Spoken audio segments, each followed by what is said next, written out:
76771 or visit our website www.successpower.tv. Supply Your Success Lead by Sam Adeyemi, a life-transforming tool that you need to succeed. Success Power. Welcome back. This is Success Power. We're discussing the topic, managing your finances in crisis. I think the first place to start is for us to remind ourselves that problems happen to everybody. People experience crises. Specifically, the economic crisis that we have today is a global thing. It helps a whole lot for us to know that we don't actually have special problems that nobody else has ever had in this world before. Because sometimes that's how we tend to think, okay? This thing is happening to so many people around, and each of us has to make up his or her mind. See, some people say that it is crisis that shape your character. Yes, but before crisis will shape your character, crisis will also reveal your character.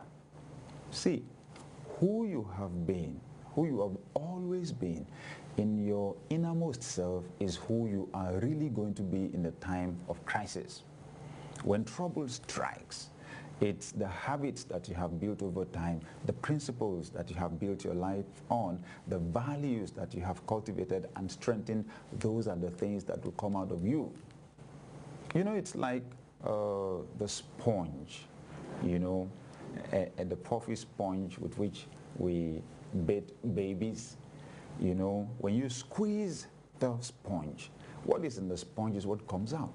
When the circumstances of life squeeze us, it is what is inside us that will come out. A crisis won't leave you the way it met you. It will either leave you better or it will leave you bitter. But it all depends on your attitude. If your attitude has been negative over time, the crisis won't make your attitude negative.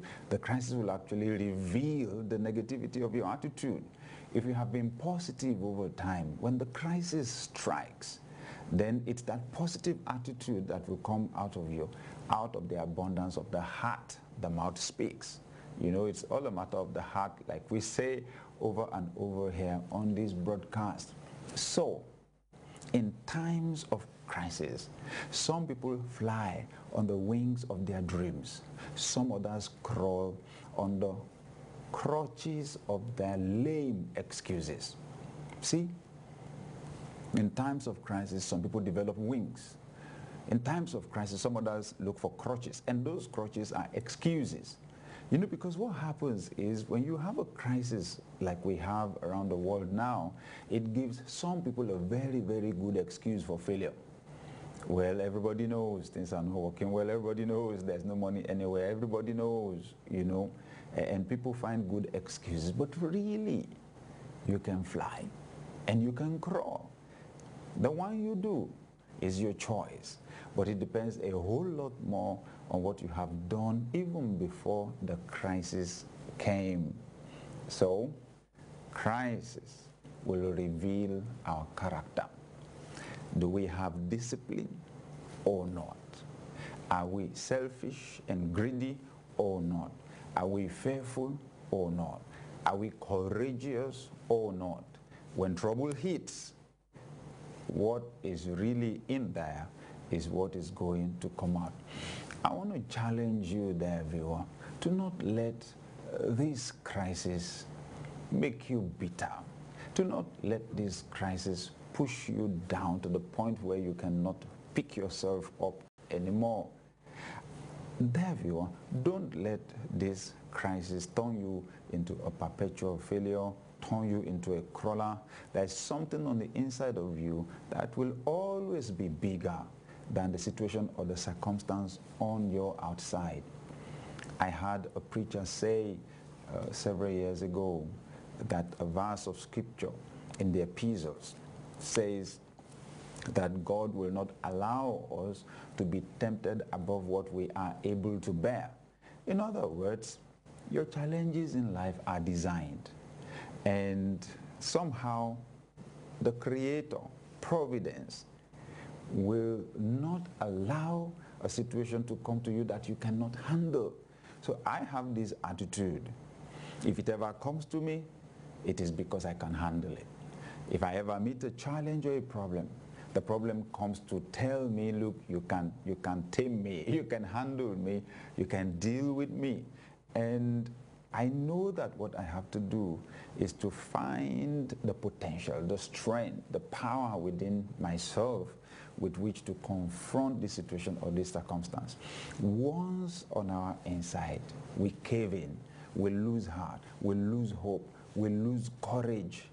Once we get to that point where we lose our enthusiasm, we lose our motivation, that's where the failure begins from. Then the problem won't be the situation itself.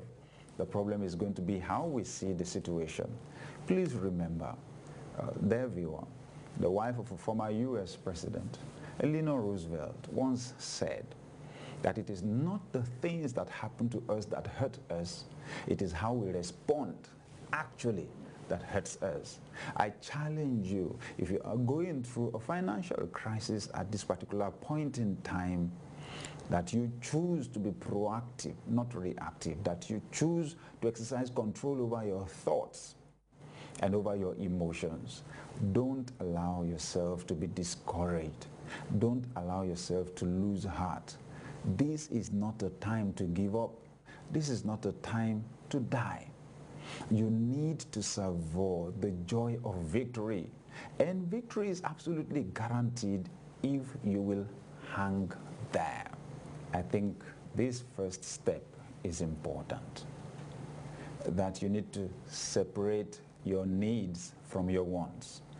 Once your income or your buying power begins to go down, you need to very quickly develop the ability to prioritize. Separate your needs from your wants. See, our needs are those things that we need to survive. Our wants are luxuries. They are good, they help us. Sometimes they make us happy, sometimes they make our lives more efficient. But if we don't have them, we will not die. Okay, let me put it that way. So you need to develop the ability to separate your needs from your wants. Many people confuse the two. They are emotionally involved in or attached to certain things, and they live their lives like they just can't do without those things. In fact, some people forget that there was a time when actually they didn't have those things. So true, they make our lives more convenient now, but we really can't live without them.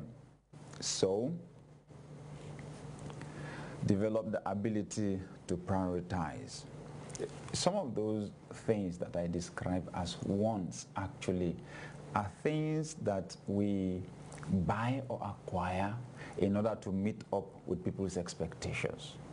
Let me talk about the house that you live in, for example. You know, the economic recession that we have experienced now has made some people to realize that they actually can live in houses that are smaller than the ones that they were living in before. There are many people who have left those big houses because there is no point running yourself into serious debt trying to sustain a mortgage that you cannot afford to pay every month, or trying to sustain rent that you can't afford to pay. Once your income takes a dip very quickly, make a complete list of all the things you spend your money on and separate the needs from the wants. You need food. If you don't have food to eat, you're finished. However, that food is packaged in different ways, and you eat that food in different places. And you know it. Sometimes, really, what you pay for is the packaging. Yes, the packaging, the luxury, the eating of the food in some top-class, world-class hotels or restaurants.